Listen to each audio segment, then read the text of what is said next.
Assalamualaikum warahmatullahi wabarakatuh. Selamat siang Bapak Ibu semuanya.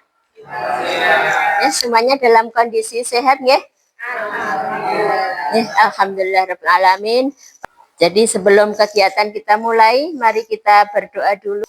Berdoa saya persilakan. Berdoa selesai. Ya, Bapak Ibu.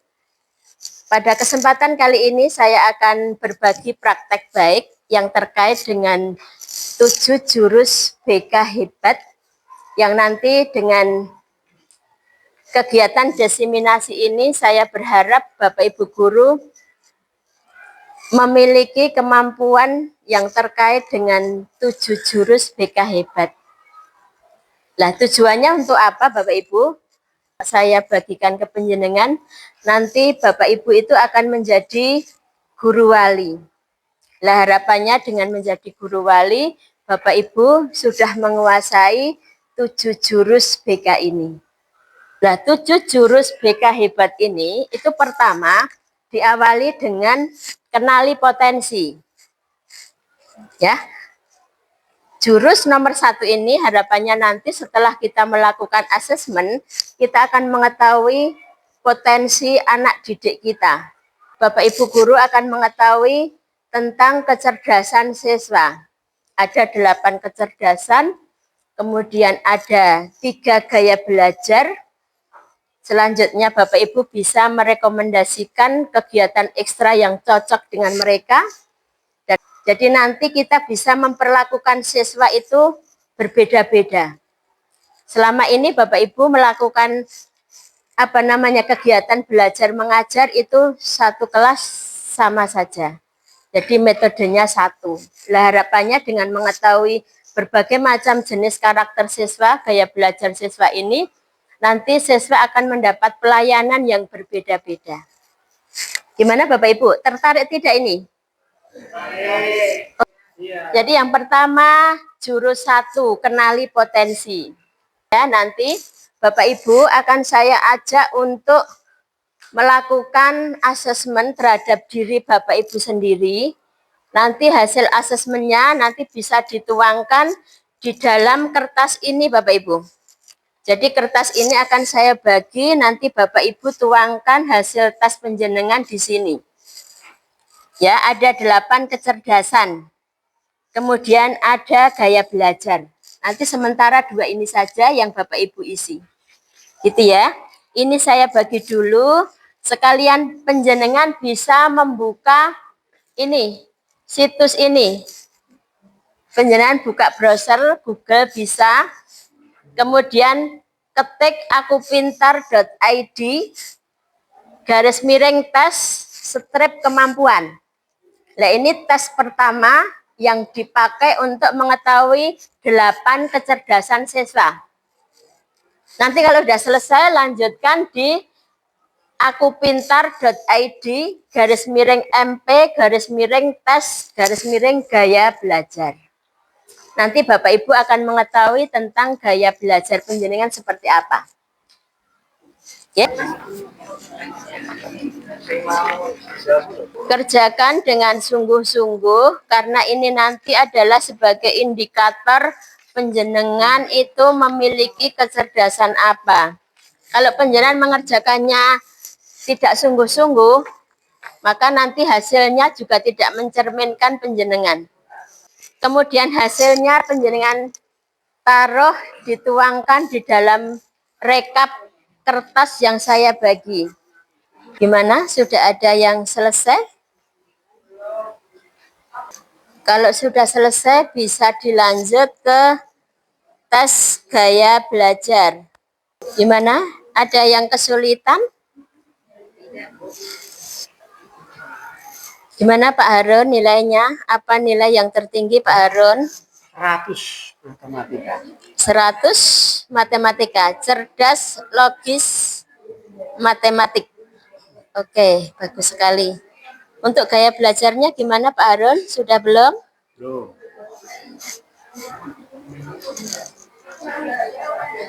Kak Doni gimana hasilnya? Sudah, yang bagus apa? Linguistik. Linguistik, 100%. verbal linguistik ya. Oke. 100. Nggih. Untuk yang gaya belajar, Pak? Belum. Oke, nggih. Untuk Bu Budi Ernawati gimana, Bu Budi? Ya, Bu. Ya. Ya. Nilai yang tertinggi prosentasenya cerdas apa? Intrapersonal, Bu. Intrapersonal. Untuk gaya belajarnya sudah belum? Sudah. Ya. Gaya belajarnya. Ya, dilanjut ya. Ya. Ibu Aris sudah? Sudah. Yang banyak apa, Bu Aris? Yang 78% interpersonalnya. Yeah. Kalau gaya belajar saya semua rata-rata sama. Sama. Oke. Jadi gaya belajarnya VAK. Oke. Visual, auditori sama kinestetik. Bagus. Sudah saya kira cukup nggih, hampir semuanya sudah selesai nggih. Bapak Ibu sudah tahu nilai tertinggi prosentasenya berapa, kecerdasannya kategori cerdas apa. Nggih, Pak Julian. Gimana Pak Julian? Gaya Baik, Bu. belajarnya sudah ketemu. Ini untuk dari yang tes kecerdasan dulu ya, Bu ya. Ya. Kecerdasan yang paling tinggi ini intrapersonal, Bu, 96%. Oh ya. Kemudian diikuti cerdas visual spasial 92%. Cerdas visual spasial. Ya. Oke. Untuk gaya belajarnya? Gaya belajar yang dominan memang visual. Oh gitu. Ya, sudah cocok dan sesuai, sudah Bu. Cocok ya Pak ya. Oke, baik. Ya, jadi Bapak Ibu sudah mendapatkan nilai dari kecerdasan Bapak Ibu semuanya. Bapak Ibu juga sudah punya gambaran tentang gaya belajar panjenengan. Bertanya-tanya ya, yang untuk verbal linguistik itu apa, kemudian cerdas visual itu apa, kemudian cerdas matematika itu apa, cerdas naturalis itu apa. Bapak Ibu ada yang pengen menyampaikan, monggo saya kasih kesempatan. Saya mau tanya mengenai hasil saya kan intrapersonal. Intrapersonal, oke, baik. Pertanyaan yang baik dari Ibu Esti. Intrapersonal adalah kecerdasan yang berhubungan dengan diri kita sendiri. Bagaimana kita itu memahami diri kita sendiri. Jadi setiap orang itu memiliki kelebihan, memiliki kekurangan. Nah, untuk Bu Esti, karena ini prosentasenya yang paling banyak, berarti Bu Esti itu bisa mengenal dirinya sendiri. Tanggung jawabnya bisa tahu, kemudian apa yang harus dilakukan tahu, apa yang diinginkan tahu, seperti itu. Betul Bu Esti, seperti itu.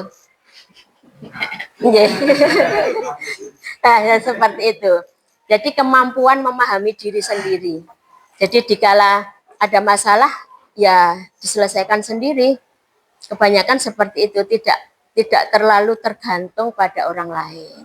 Seperti itu. Lah ini pas nggih Bu Esti nggih.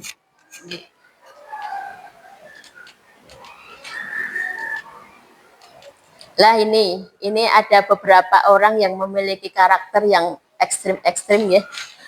Ini cerdas verbal linguistik, berarti cerdas yang ada hubungannya dengan bahasa, dengan kosakata, dengan pengucapan, baik lisan maupun tulisan.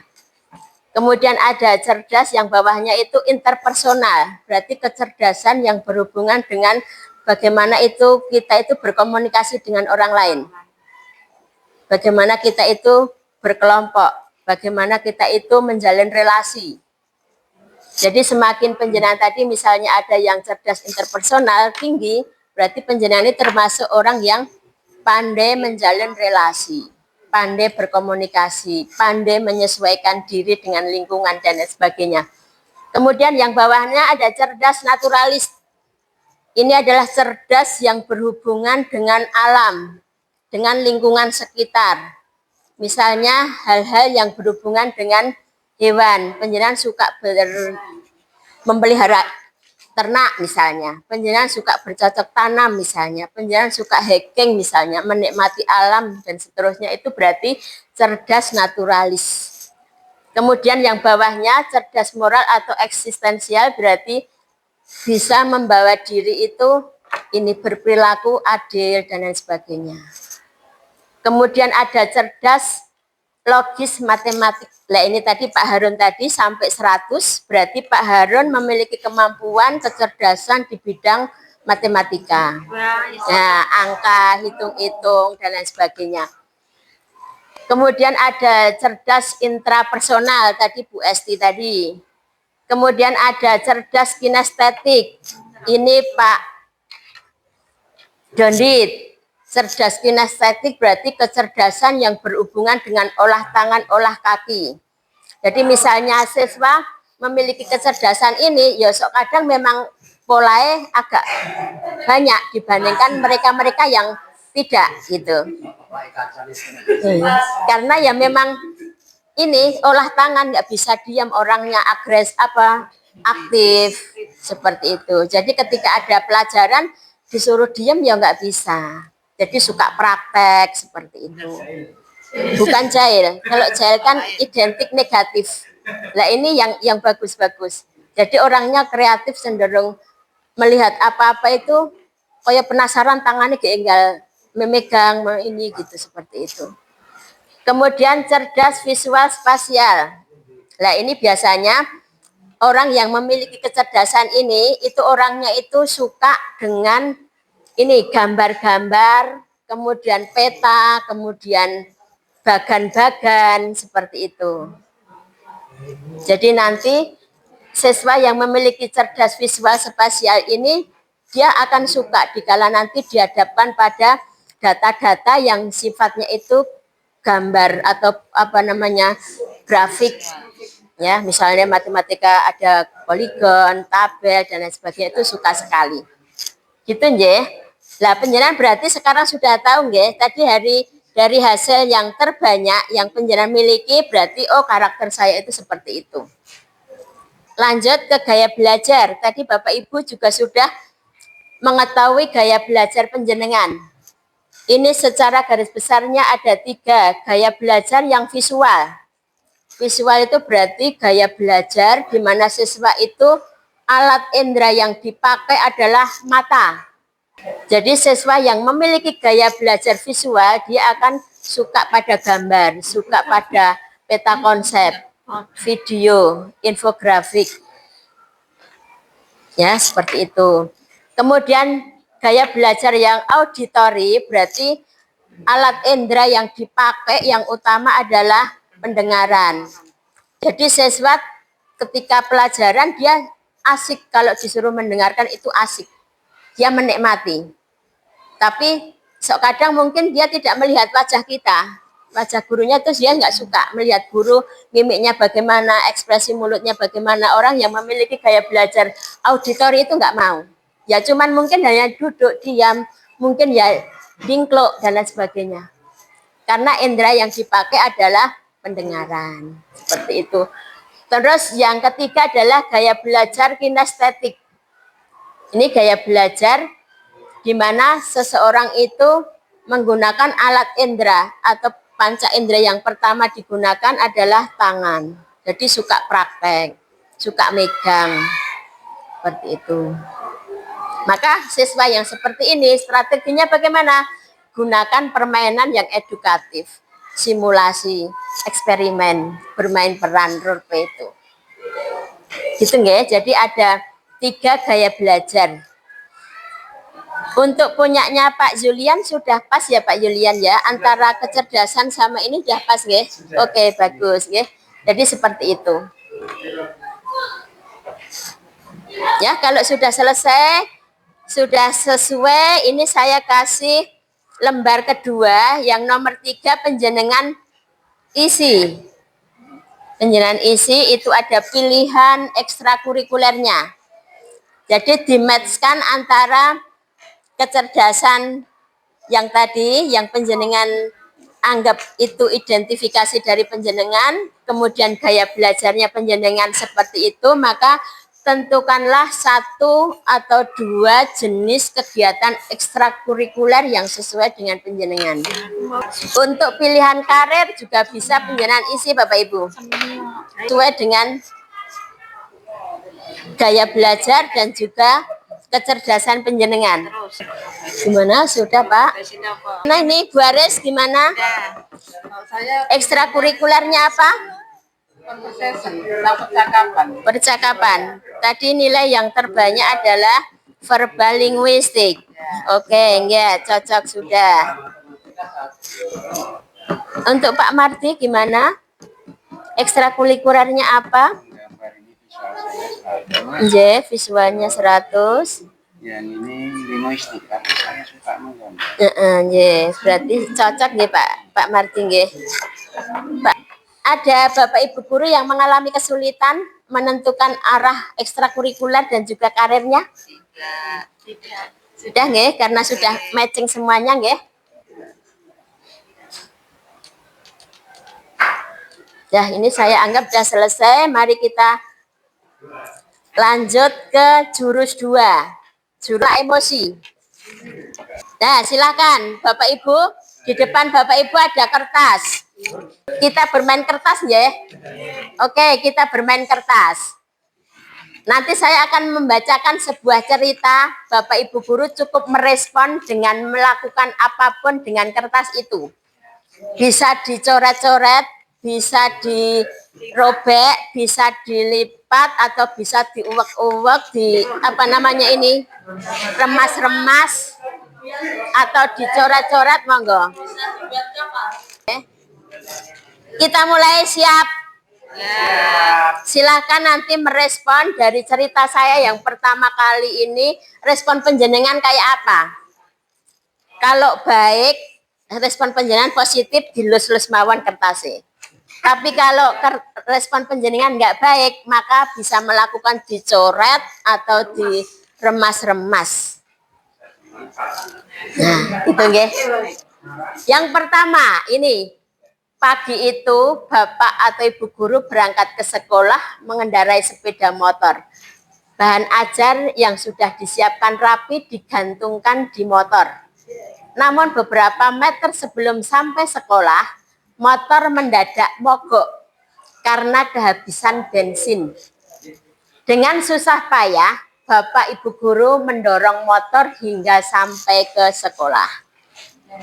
Capek.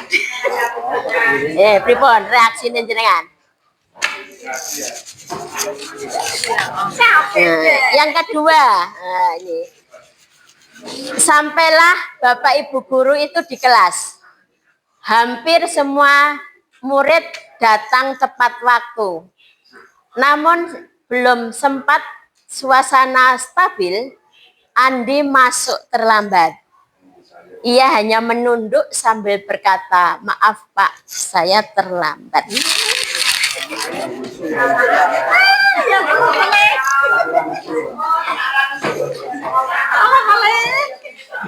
Sudah direaksi nggih?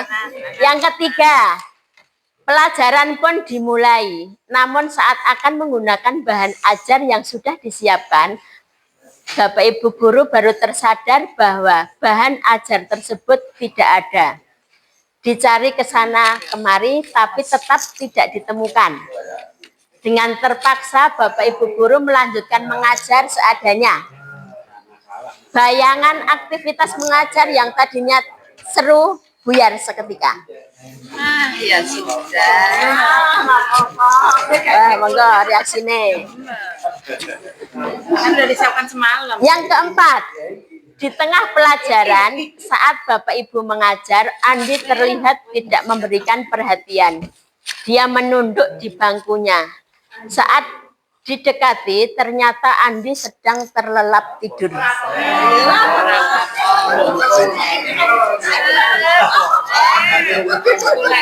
Monggo, reaksinya gimana? Yang selanjutnya, tak lama kemudian ada seorang bapak mengetuk pintu kelas. Bapak itu membuka pintu dan menghampirinya. Bapak berkata, "Maaf, saya pamannya Andi. Sebetulnya Andi sudah 3 hari ini di rumah sakit karena menunggu ayahnya yang sedang sakit. Meski kurang tidur, tapi Andi memaksa selalu ingin sekolah karena tidak mau ketinggalan pelajaran. Sekarang saya izin mau jemput Andi karena ayahnya masuk ICU. Ya, ternyata plot twist-nya ini. Paman Andi juga mengeluarkan sebuah bungkusan dari tasnya. Oh ya, Pak Guru, tadi di jalan saya menemukan bungkusan ini. Saya tadi cek isinya buku dan ada nama sekolah ini. Jadi saya bawa ke sini. Siapa tahu Ibu Guru bisa mengembalikan kepada pemiliknya. Bu Guru melihatnya dan ternyata itu adalah bahan ajar yang tadi dia cari. Andi dan Paman pun berpamitan. Alhamdulillah, terima kasih Pak. Nah, endingnya seperti itu.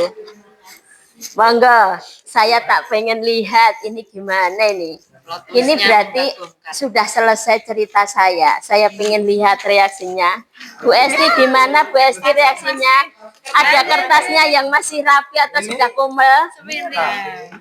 Gimana Bu Esti? Responnya kok seperti itu? Ketika yang pertama tadi yang membuat agak sebal. Karena tadi terlambat langsung masuk kelas tidur. Setelah itu tahu ada muridnya yang terlambat, jadi tambah semakin nggak karu-karuan. Ya gitu. Nggak taunya plot twistnya ternyata muridnya karena bapaknya sakit di rumah sakit. Akhirnya menyesal. Iya. Tapi tidak dilus-lus kertasnya. Pak Harun gimana ini hasilnya Pak Harun?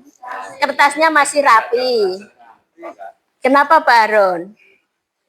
Karena pemaaf. Pemaaf kalau hanya gitu nggak menyinggung perasaan itu nggak begitu marah. Oh gitu.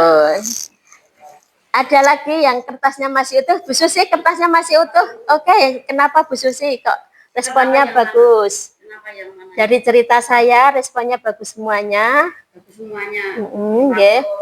Anak yang terlambat, dia kan ya sudah menyatakan, Bu maaf saya terlambat. Nggih. Itu. Nggih. Dan tidur, kan sudah anaknya sopan dan seringkali dia tidak melakukan seperti itu. Berarti kalau tidur kenapa? Gitu kan kita juga tidak memarahi. Nggih. Kecuali anaknya seperti murid kita Iya. yang sering tidur. Nggih. Dan ternyata benar kan anak itu tidur karena kecapean setelah pamannya datang. Nah, itu Bagus. orang tuanya. Bersih nggih Bu Susi. Nah, dari tiga gambaran ini Bapak Ibu, jadi ketika kita menghadapi permasalahan khususnya anak yang menjengkelkan, mari bersama-sama dicari tahu terlebih dahulu. Jadi sebelum kita mereaksi, kita melakukan check and recheck dulu. Jadi supaya nanti tidak terjadi kesalahan. Ini bisa kita terapkan dalam kehidupan kita sehari-hari. Bagaimana memperlakukan kertas ini tadi, dianggap ini kertas adalah anak kita, murid kita. Seperti itu, nggih. Jadi saya harap nanti ketika menghadapi suatu permasalahan, emosi dikelola dengan baik. Jadi lakukan check and recheck. Jadi otak kita ini ada yang istilahnya neokorteks. Jadi di sini adalah peran pikiran. Yang dominan adalah pikiran kita. Kemudian yang selanjutnya ini limbik kita. Jadi yang berperan adalah hati. Nih, yang neurokorteks ini berarti identik dengan pemikiran-pemikiran yang logis. Jadi ketika menghadapi masalah, rasional dipakai. Tapi beda dengan yang bunglon atau limbik ini. Jadi yang main adalah emosi dulu. Jadi ketika ada anak terlambat, kalau kita hanya mengedepankan emosi dulu, ya adanya marah. Tapi kalau Bu Susi tadi, yang neokorteks, jadi mengedepankan pemikiran dulu. Logika. Seperti itu. Ya, yang tiga ini dinosaurus. Jadi dalam otak kita itu ada reptilian brain ini, identik dengan sifat-sifat reptil.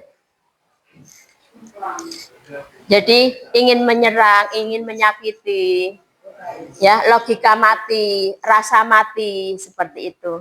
Jadi misalnya ada siswa marah, siswa tidur, kita ikut larut di dalamnya. Bahkan kita memberi respon yang mungkin jauh lebih dibandingkan apa yang anak-anak lakukan.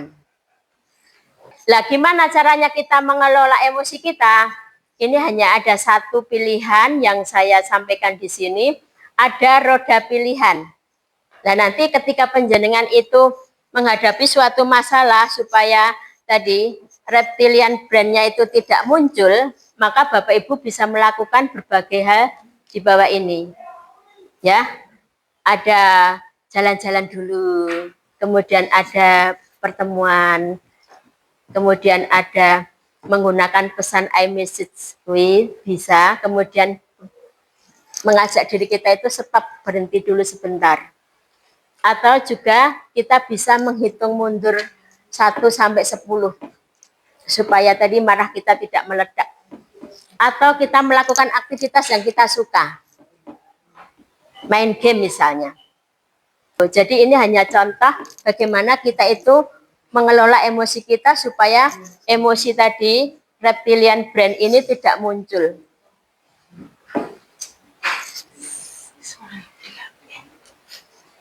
Seperti itu. Monggo nanti jurus 2 kita praktekkan dalam kehidupan sehari-hari. Intinya kita mengedepankan pikiran yang baik dulu. Jangan suudzon. Kalau suudzon nanti yang terjadi malah tadi reptilian brain tadi. Mungkin marah, mungkin nendang dan lain sebagainya. Gitu ya. Nah, ini jurus yang ketiga. Lah ini tak kalah pentingnya dari jurus kedua. Ya, tumbuhkan resiliensi. Resiliensi ini adalah daya lenting dalam mereka menghadapi suatu masalah biar tidak berlarut-larut, biar bisa pulih, biar bisa bangkit. Lah ini tugas kita semuanya. Bagaimana siswa yang tadi itu bermasalah itu bisa bertahan, tidak menjadi lebih buruk. Yang perlu utama kita sampaikan ke anak ini yang grow mindset. Jadi ketika kita menghadapi anak yang gagal misalnya, maka kita harus menumbuhkan pemikiran mereka itu agar tumbuh. Caranya gimana? Misalnya jika ada orang sukses, maka kita bisa menyampaikan, saya bisa sukses dengan berusaha. Kemudian jika gagal, maka saya akan mencoba lagi. Seperti itu. Jika ada kesulitan, jangan bilang saya tidak bisa, tapi sampaikan saya belum bisa. Ketika ada masalah, nah ini kalau fixed mindset-nya, mengapa masalah ini terjadi terus pada saya? Maka growth mindset-nya, solusi apa yang bisa saya upayakan? Seperti itu. Jika dikritik, nah ini anak-anak terkadang itu susah sekali menerima kritikan. Kalau memiliki pemikiran yang fixed mindset, dia akan terasa sakit hati. Tapi kalau growth mindset, dia akan mengucap terima kasih dan koreksi diri. Seperti itu, ya. Yang jurus 4, jaga konsistensi. Nah, ini yang lebih sulit lagi. Jadi kita mesti menjaga konsistensi dari apa yang sudah kita lakukan. Jadi siswa, sekarang perlu kita tumbuhkan kesadaran. Jadi apapun misalnya belajar atau malas mengerjakan PR, malas mengerjakan tugas, maka kita ajak untuk berpikir. Dilatih untuk menyadari. Tidak hanya sekedar dipaksa. Dipaksa mungkin awal-awal dia akan menurut. Tapi untuk lama-kelamaan dia akan nggak mau nurut. Apalagi di saat kita tidak ada di dekatnya. Maka kita tumbuhkan kesadaran dalam diri anak, bagaimana supaya anak itu sadar. Perilakunya misalnya salah, ya sadar betul. Perilakunya pengen berubah, ya berubah betul. Seperti itu. Ya, ini disiplin yang biasa, ada disiplin yang positif. Disiplin yang biasa itu faktor eksternal. Tadi misalnya, kowe nek ora sekolah, ora mlebu, nah, wong tuamu tak celuk misalnya. Ya itu sebetulnya nggak boleh, kata-kata orang tuamu tak panggil, seperti itu sebetulnya nggak bisa. Yang boleh adalah kita menumbuhkan bagaimana anak tadi yang tidak masuk, itu menyadari kalau dia tidak masuk itu banyak kerugiannya. Seperti itu. Terus kalau disiplin biasa itu akan membentuk kepatuhan. Hanya pendek. Seperti itu. Yang kesadaran itu akan menumbuhkan rasa tanggung jawab dan endingnya adalah bisa bertahan panjang. Karena apa? Kebiasaan yang tadi dilatih itu akan terinternalisasi dalam diri si anak.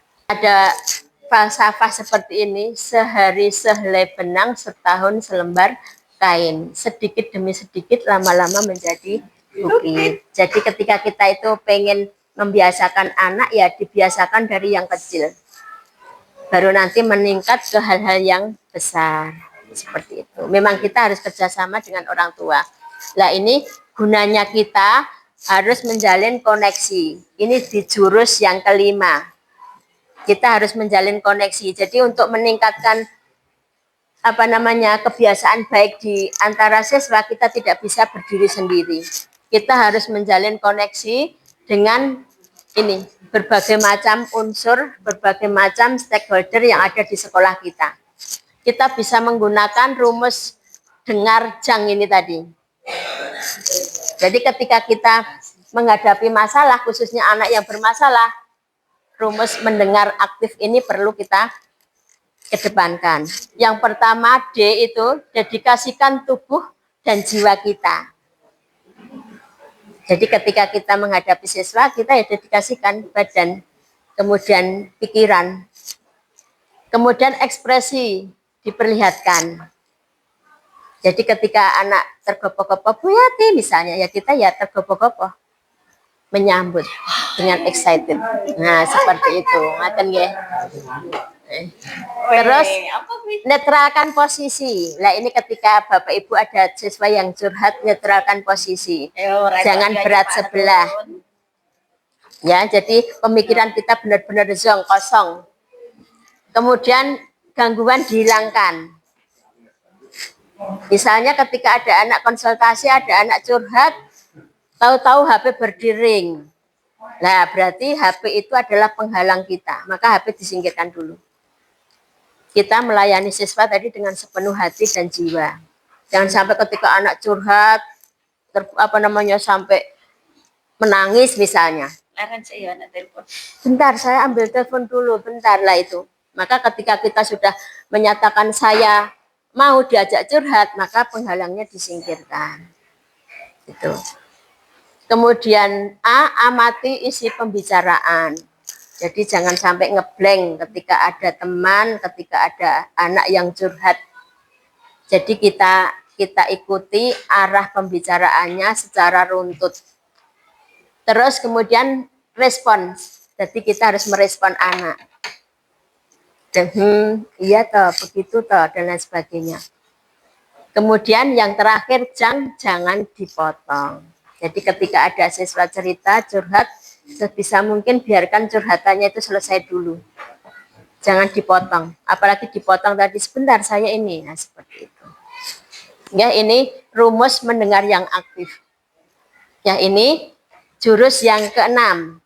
Jadi setelah tadi berbagai macam tadi dari kelola emosi, tumbuhkan resiliensi, sampai ini berarti bangun kolaborasi. Kita tidak bisa bekerja sendiri Bapak Ibu, jadi kita harus kerjasama dengan orang tua, dengan kesiswaan, dengan komite. Ya, kalau memang perlu dirujuk ya harus kerjasama dengan puskesmas, kepolisian dan lain sebagainya. Intinya kolaborasi. Ya ini perbedaan guru BK dan guru kelas. Nih monggo nanti jangan sampai dianggap guru BK tidak ada perannya ketika ada guru wali. Jadi plotnya sudah sendiri-sendiri. Peran utama guru kelas adalah pembelajaran yang mendidik melalui mata pelajaran dan pembentukan karakter murid. Untuk guru BK, pelayanan yang memandirikan dalam mengembangkan potensi murid baik dalam bidang pribadi, sosial, belajar, dan karir. Kolaborasinya, guru kelas itu membantu memahami dan mengatasi masalah murid dalam masalah belajar, sosial, emosi, dan perilaku. Sedangkan guru BK mengembangkan program BK dan intervensi terpadu. Nah, intervensi terpadu berarti bisa memfasilitasi siswa dengan ini home visit, kemudian studi kasus, ya konferensi kasus, konseling kelompok dan lain sebagainya. Bedanya di situ ya. Jurus 7 menata situasi. Ini berarti kita perlu menciptakan suasana iklim yang kondusif di sekolah kita. Apakah itu? Nah, ini sekolah yang aman, nyaman, dan menggembirakan. Nah, ini yang kemarin sudah mendapatkan apa namanya bintek, ya mendalam, apa namanya pembelajaran mendalam. Lah ini termasuk salah satu di antaranya. Aman artinya ya bebas dari bencana, bebas dari bising, bebas dari bau, sarana prasarana aman. Nah, seperti itu. Nyaman itu berarti lingkungan belajar yang kondusif bagi pertumbuhan emosional. Dapat dukungan, rasa aman. Jangan sampai siswa itu terasa dihakimi. Jangan sampai siswa itu merasa tertekan ketika pelajaran. Seperti itu. Monggo sami-sami kita tumbuhkan dalam diri kita masing-masing supaya kita bisa memberikan pelayanan yang baik untuk siswa kita. Itu nggih. Saya kira sudah selesai materi kita kali ini. Ada 7 jurus. Yang terakhir adalah ini, menciptakan lingkungan yang aman, nyaman, dan menggembirakan. Saya kira cukup materi yang saya sampaikan hari ini. Semoga ada manfaatnya. Sebelum saya akhiri, saya pengen bertanya ke beberapa Bapak Ibu guru. Pertanyaan saya yang pertama, jurus yang pertama tadi apa? Kenali potensi.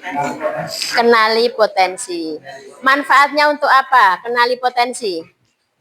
Bu Lilis. Untuk mengetahui potensi anak didik dalam hal kecerdasannya. Oh, nggih. Kenali potensi. Itu nggih. Gimana perasaannya Bapak Ibu setelah mengikuti kegiatan layanan ini? Perasaannya bagaimana Bu Tuti?